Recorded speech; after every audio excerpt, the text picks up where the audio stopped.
Hello everyone, and welcome to a brand new video on the channel.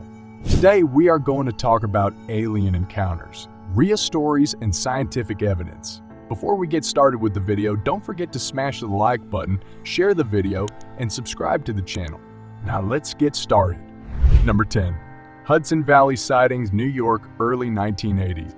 In late June 1983, fireworks filled the Hudson Valley sky as 4th of July celebrations approached. Early Independence Day celebrators caused this. A low hum brought a gigantic disc-shaped ship about the width of 16 or 17 houses out of the little blast of color. The craft stopped buzzing and lingered silently over the onlookers. After many minutes, the UFO started humming again and rocketed off at high speed. The Hudson Valley saw many UFOs in the early 1980s. However, other events had several witnesses. Yorktown Switchboard almost crashed on March 24, 1983.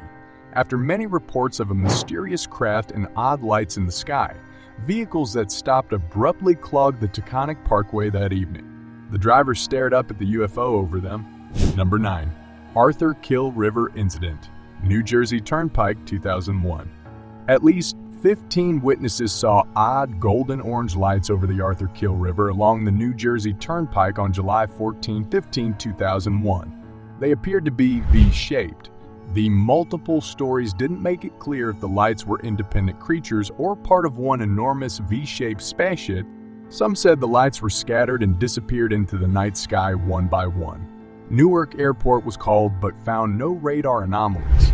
The National Weather Service reported no unusual weather that evening. Veronica Bagley recorded the lights. Patty Ercolino, another witness, called the scene very peaceful, very serene, and very beautiful. She thought they saw some type of miracle. Number 8. The Cosford Incident, Western England, 1993.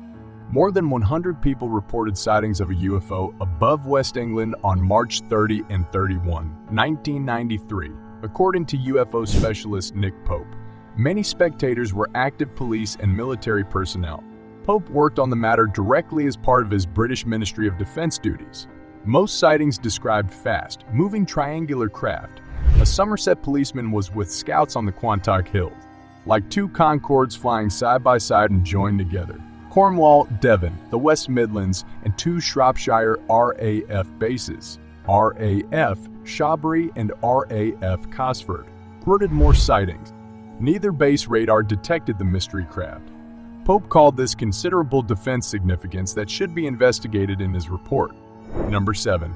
Ellsworth Air Force Base sighting, South Dakota, 1953. A UFO was spotted near Ellsworth Air Force Base on August 5, 1953. 45 anxious townspeople witnessed the odd incidents. Black Hawk reported the initial sighting after 8 p.m. Mrs. Kellyan, a Ground Observer Corps volunteer, saw an unusual red light in the bright night sky. She promptly reported her sighting as instructed. She reached Ellsworth Air Force Base's on-duty radar operator.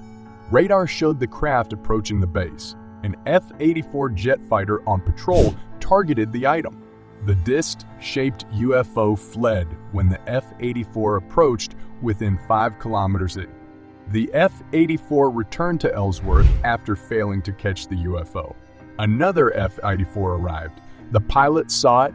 The F-84's aircraft malfunctioned, unable to keep up with the UFO. Number 6. Exeter, New Hampshire, 1965. Norman Muscarello hitchhiked home to Exeter, New Hampshire, early on September 3, 1965.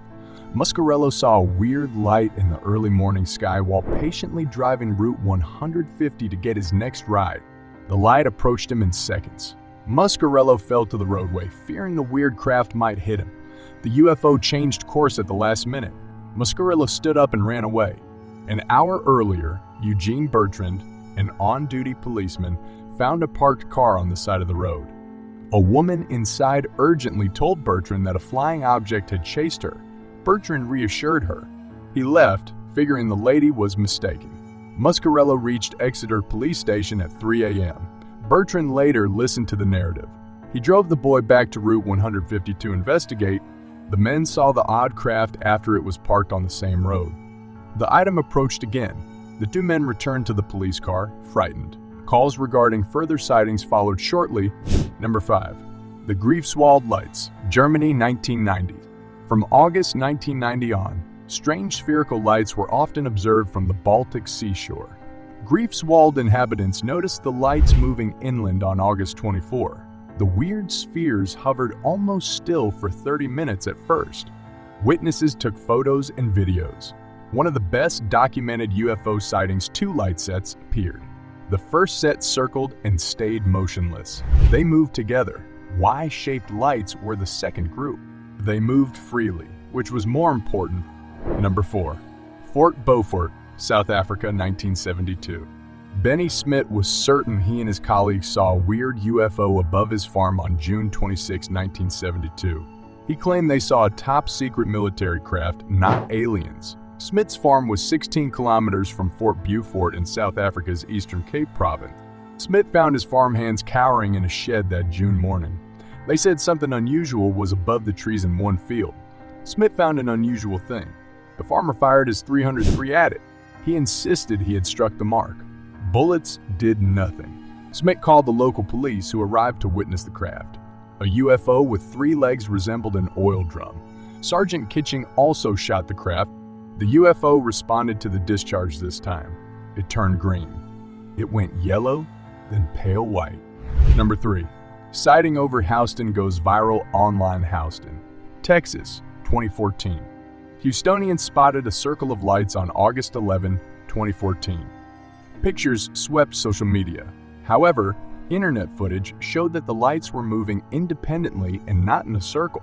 Dr. Carolyn Sumners of the Houston Museum of Natural Science advised against assuming the odd object was an alien visitor. She said UFO reports should be investigated beyond aliens. There is no official explanation or theory. Witnesses have theories. Many believe the lights were extraterrestrial.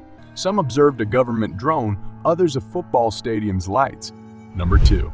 Mass UFO sighting during baseball game, Vancouver, Canada, 2013. A weird item appeared over the field during a 2013 minor league baseball game between the Vancouver Canadians and the Everett Aquasox, distracting hundreds. The UFO was triangular with lights. Players also saw the aerial oddity. After the contest, one posted about the alien spaceship observed. Despite no explanation, several photos and videos appeared online. The UFO was likely a remote-controlled helicopter, according to a local newspaper. 2 weeks later, this UFO was disclosed. The HR, McMillan Space Center in Vancouver, used it to promote its new planetarium theater. Number 1. The Trindade UFO Incident of 1958. Trindade Island became a Brazilian Navy scientific research post in October 1957. By January 1958, they had seen some of the strangest UFOs of the 20th century. After building the base, workers reported odd, silvery objects that seemed to be watching them. On January 1, 1958, the troops saw a weird light overhead. A bright object circled a Navy ship for 10 minutes the following evening. It turned abruptly and precisely. Commander Carlos A. Bossler launched a weather balloon on January 6. He noticed that it had stopped sending signals. He saw the balloon sink into a cloud. It reappeared without instruments 10 minutes later. A silver item exited the same cloud and gently left the scene. The crew of a Navy ship near the island saw an unusual glowing object on January 16. It crossed a ship to the island. One observer photographed the airborne craft numerous times. The press received the photos immediately after their development. That's a wrap on the video. I hope you liked it. If you did, let me know by giving it a thumbs up and do not forget to subscribe. Thanks for watching. See you next time.